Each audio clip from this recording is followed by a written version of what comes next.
My name is Miriam Caldwell, and the night my legs snapped like dry winter wood was the night I realized a mother can disappear long before she dies. The fall happened so fast I couldn't understand what had happened, only that the world tilted. The wooden steps rushed up at me, and a sharp crack burst through my body like lightning.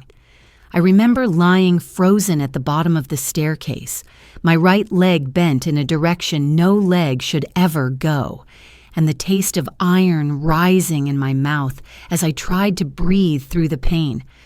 I reached for the railing, shaking, desperate for something solid to hold on to, when I heard footsteps above me, light, impatient, annoyed. It was Emily. She didn't run toward me. She didn't gasp or kneel or reach out. She just stood there in her pressed blouse and soft house slippers, looking down at me the way someone looks at a stain on the floor. "Miriam, come on. You can't be serious," she said, her voice sharp, clipped, almost irritated. I think my leg is broken," I whispered. Instead of helping, she nudged the fallen crutch aside with her foot, the rubber tip scraping against the hardwood. "You always make things bigger than they are," she murmured, and lifted her phone, not to call 911, but to take a picture of me. A flash went off, and pain shot up my side, and somewhere inside me, a quiet thought settled like dust. If my own family can look at me like this, then something in our story has already broken. When the paramedics finally lifted me from the floor, the only thing sharper than the pain in my leg was the look on my son's face when he walked through the door. Shock wasn't what I saw on him. It wasn't fear or concern or even confusion. It was something far smaller, something that stung worse than the fracture itself, irritation, as if I had interrupted his evening rather than broken a bone. He stood there, still wearing his office badge clipped to his belt, the sleeves of his shirt rolled up the way he always did when he was buried in deadlines. For a moment, I thought he might run to me the way he used to when he was little. Back then, if I so much as coughed, he'd scramble across the house shouting, "Mom, are you okay?" But now, at 32, he barely crossed the room. "Mom," he said, exhaling as if he'd come home to a sink full of dirty dishes instead of his injured mother. What happened now? There was a time when those words might have broken me, but lying on that stretcher, gripping the rails to keep myself from shaking, I realized something unsettling. Daniel wasn't the same boy I'd raised, and maybe he hadn't been for a long time. The ride to the hospital blurred into a mix of ambulance sirens and the paramedic's calm voice telling me to breathe. Emily didn't come with us. She'd stayed home, claiming she needed to finish preparing dinner, even though it was already almost 8 o'clock. Daniel rode in the front, silent the entire trip, never once turning around to check on me. At the ER, they confirmed the obvious, a fractured tibia, severe but repairable. They wrapped my leg, scheduled imaging for the morning, and told Daniel I'd need someone to help me for a while, at least until I could manage with a walker. He nodded, but he didn't look at me when they said it. Instead, he stared at the floor tiles, the way a child might stare at a mess he didn't want to clean up. "We'll figure something out." When we got home, Emily was sitting at the kitchen island, scrolling through her phone as if she'd been waiting for a package, not a woman with a broken leg. "How bad is it?" she asked without raising her head. "Bad enough," Daniel muttered. Emily finally glanced my way. Her expression didn't soften. If anything, she looked inconvenienced. "You'll need to stay on the main floor. Then it'll be easier." Easier for whom? I wondered. Certainly not for me. The main floor had no bedroom, no shower, no privacy. But I nodded. Because I was tired and in pain, and too vulnerable to start a fight I couldn't stand on 2 legs to finish. Daniel set up a makeshift bed on the living room sofa. Emily placed a thin blanket at the end of it, folded with a precision that felt more like a hotel gesture than a caring one. I thanked them both, even though gratitude felt like sandpaper in my mouth. That first night, the house hummed with a kind of cold silence. I listened to the upstairs floorboards creak as Emily walked around. I listened to the faint sound of Daniel's laugh, tired, forced, drifting down the staircase. I lay there staring at the ceiling, trying to ignore the throbbing in my leg and the heavier throbbing in my chest. It wasn't always like this. There was a time when this house was filled with warmth. When Daniel had brought me here last year, he'd said it was our new start. "You'll never be alone again, Mom. Not while I'm around." I believed him. I wanted to. I moved cities, left behind my bookstore job, my friends, even the small apartment I'd spent a decade making into a home. I traded independence for the promise of family, but promises are fragile things, and sometimes they dissolve slowly, quietly, like sugar disappearing into tea. A week before the fall, small things had already started to shift. Emily began sighing whenever I entered a room, the kind of sigh that says more than words ever could. Daniel stopped lingering in the kitchen to talk with me after work, and the spaces I used to occupy freely, my little reading nook by the window, the spare bedroom where I kept my books, felt tighter each day, as if the walls were inching inward. One afternoon, I found Emily reorganizing the spare room, my room, boxing my things with a determination that didn't match her explanation. "We just need the space for storage," she said lightly, sealing a box of my paperbacks with tape. But I saw the truth in the way she avoided my eyes. I saw it in the neat labels she placed on the boxes. Miscellaneous. Old stuff. Mom's things. And I felt it again that night, as I lay on the sofa with my splinted leg propped on a pillow, the house dark except for the hall light glowing upstairs. The sound of Emily's voice drifted down, low and sharp. "I can't keep doing this. Daniel?" she whispered. "She needs more care than we can give, and I'm tired of feeling like a guest in my own home." Guest? The word echoed inside me. I closed my eyes, breathing through the ache in my chest. I didn't know exactly what was coming. Not yet. But I felt the shift, subtle and cold, like a winter breeze slipping through a cracked window. Something was changing in this house. And deep down, I knew it wasn't in my favor. The next few days blurred together in a way that only pain and quiet humiliation can. I pretended not to hear the whispered conversations upstairs, the ones that paused whenever I shifted on the sofa or the floor creaked under my walker. I tried to stay small, use less, need less, speak less, because something in the atmosphere had changed, and I didn't want to make it worse.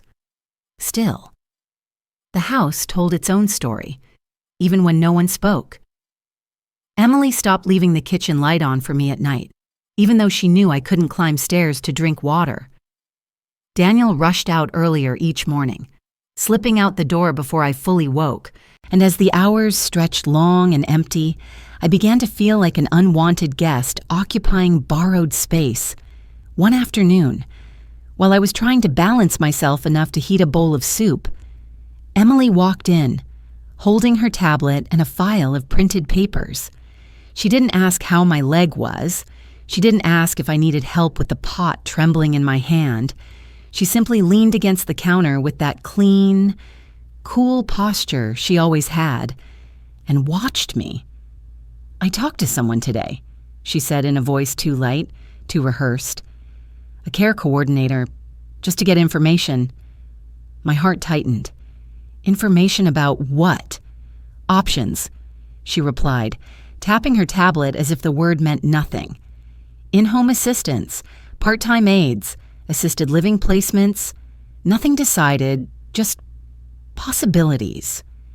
It was the kind of explanation meant to sound gentle, responsible, even loving. But the truth was tucked between her words like a thorn.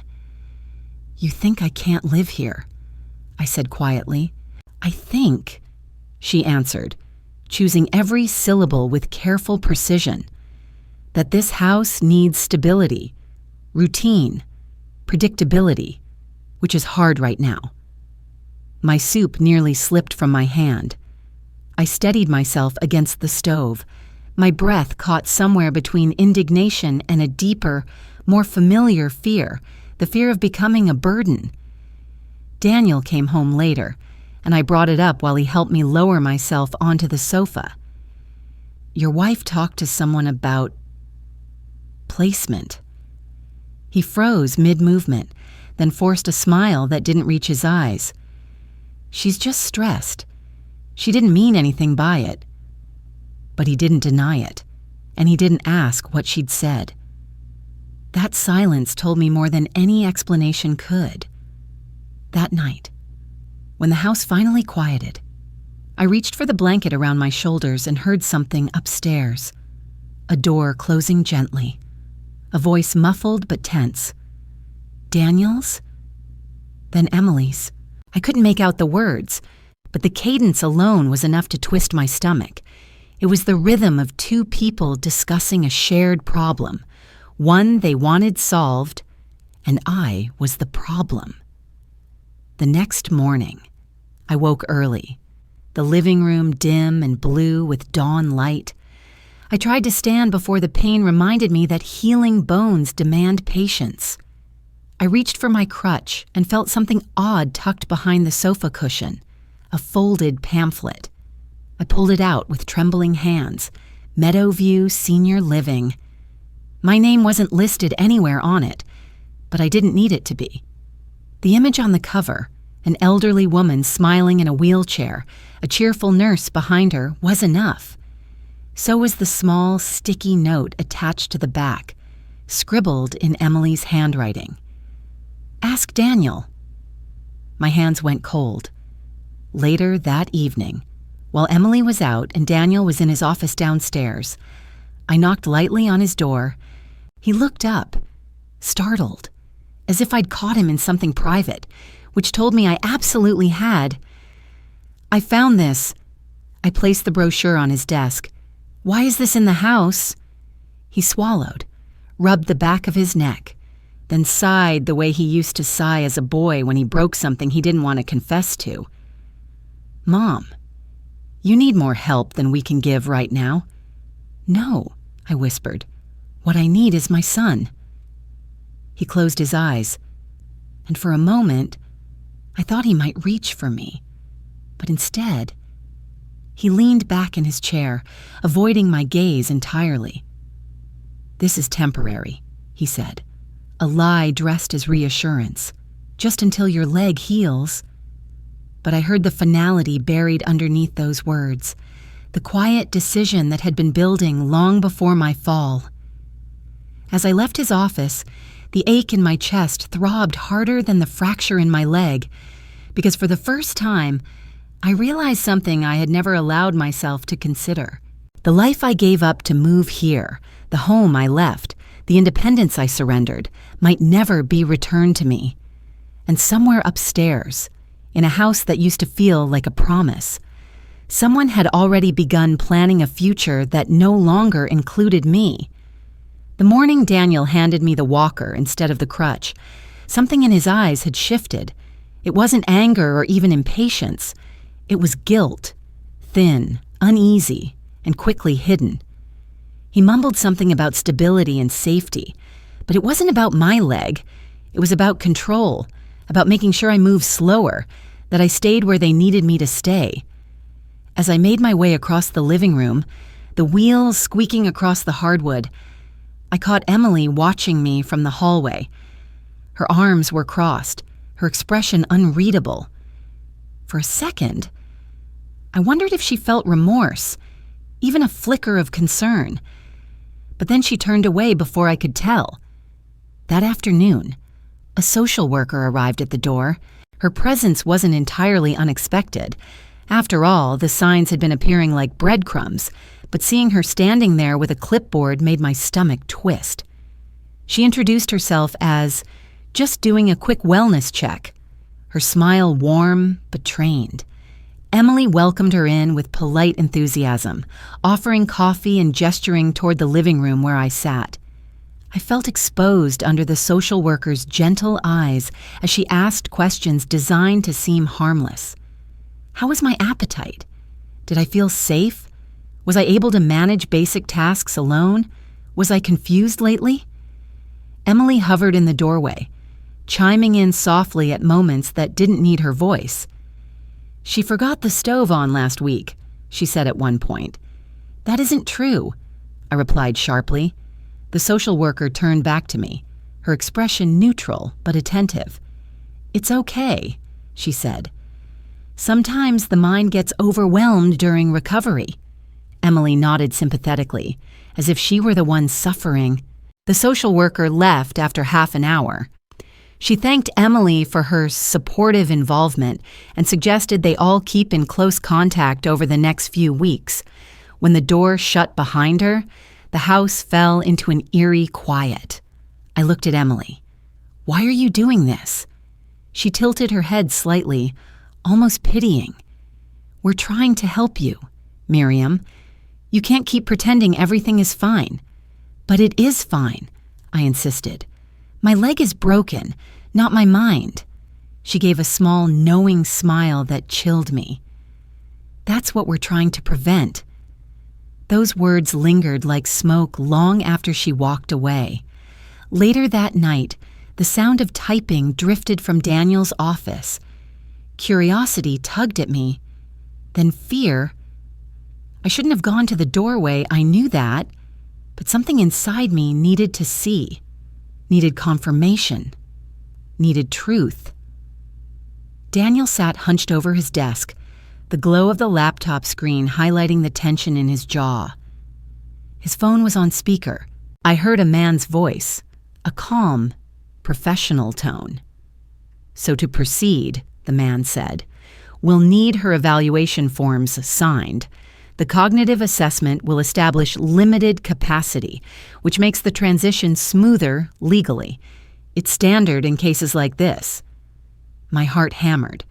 Daniel rubbed his forehead.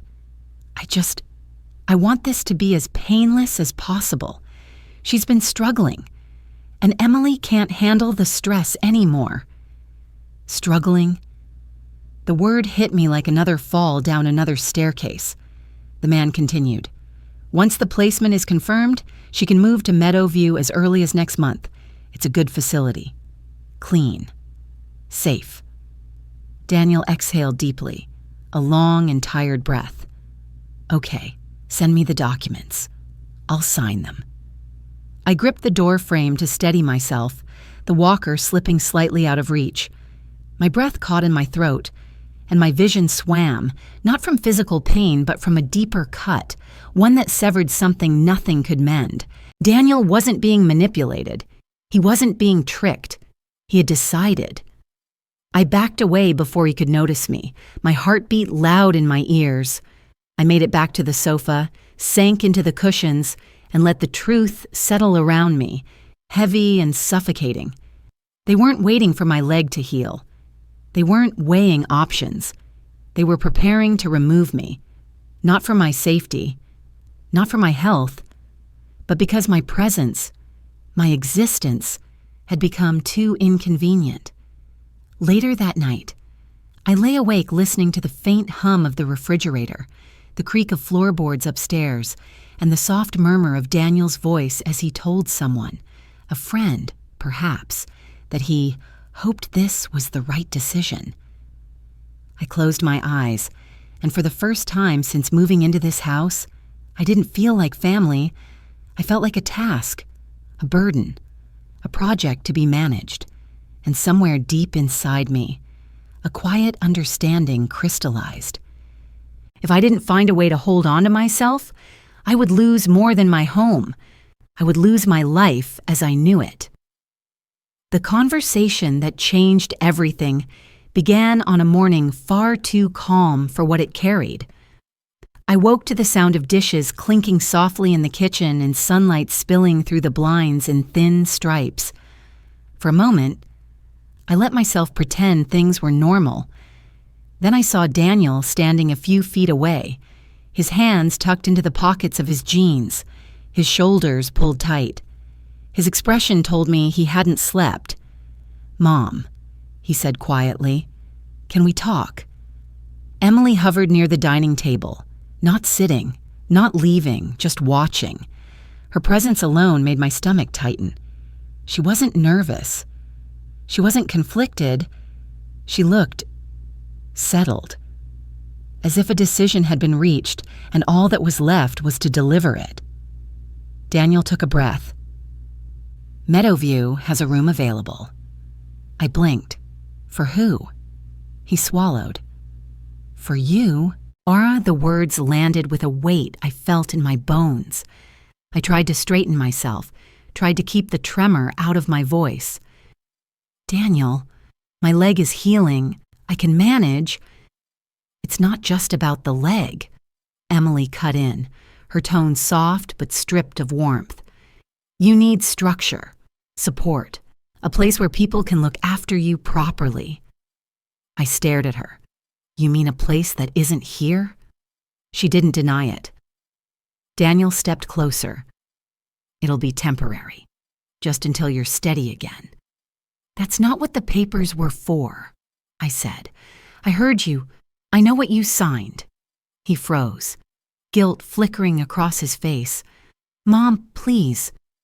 A long silence stretched between us, thick enough to feel outside. A passing car hummed down the street, reminding me that the world kept moving even as mine threatened to collapse. "You went without telling me," I said. "You visited the place." "I needed to be sure it was safe," he replied, his voice cracking. "I didn't want you to feel abandoned, but you are abandoning me." He shut his eyes at that, and for a moment he looked impossibly young. But when he opened them again, the decision was still there, fixed behind them like a locked door. Emily stepped closer to him, resting a hand lightly on his arm. "This is the right thing, Daniel, for everyone." Her touch, gentle, steady, was a reminder that I had already lost this battle long before it began. I turned my eyes toward her. "Are you pregnant?" She stiffened, and Daniel's eyes widened, confirming what their words had not. Emily gave a small, controlled nod. "We weren't ready to share, but yes, and I can't go through stress like this again." Stress. That was all I had become to her. Daniel's voice dropped to a whisper. "I have to take care of my family." I felt something hollow open inside me. "I am your family." He didn't answer. He didn't have to. The truth hung in the room between us. He had already chosen which family needed him more. I looked down at my hands, at the faint tremor I couldn't hide. Fighting would do nothing. Begging would humiliate me. So I inhaled slowly, letting the breath steady what was left of my pride. "When do I leave?" I asked. Daniel hesitated, then said, "Monday. The transport is arranged." Emily folded her arms, relieved the hard part was over. "But Daniel..." Daniel looked shattered. I nodded once, quietly. "I understand." But inside, the fracture wasn't in my leg anymore. It was in the space between a mother and her son, something far more painful and far less likely to heal. Moving into Meadowview felt less like arriving somewhere new and more like stepping into the quiet aftermath of a life I no longer recognized. Yet as the days unfolded and the rhythm of the place settled around me, the gentle shuffle of residents in the hallway, the soft hum of televisions behind half-open doors, I began to find a kind of steadiness I hadn't felt in months. It wasn't home, not in the way Daniel's house was supposed to be, but it was a place where no one sighed when I entered a room, where no one measured my presence like weight on a scale. Sometimes, in the late afternoons when the sun warmed the common room windows, I would sit with a book in my lap and think about the moment I said yes to leaving. I used to wonder if I'd made a mistake, but slowly, I began to understand something quieter, something I might have missed if life hadn't forced me to stop. I wasn't just being pushed out, I was being redirected. The hurt hasn't vanished, and maybe it never will. But in this unexpected stillness, I am learning that dignity isn't given or taken by others. It grows back, slowly, the moment you decide you deserve to keep it.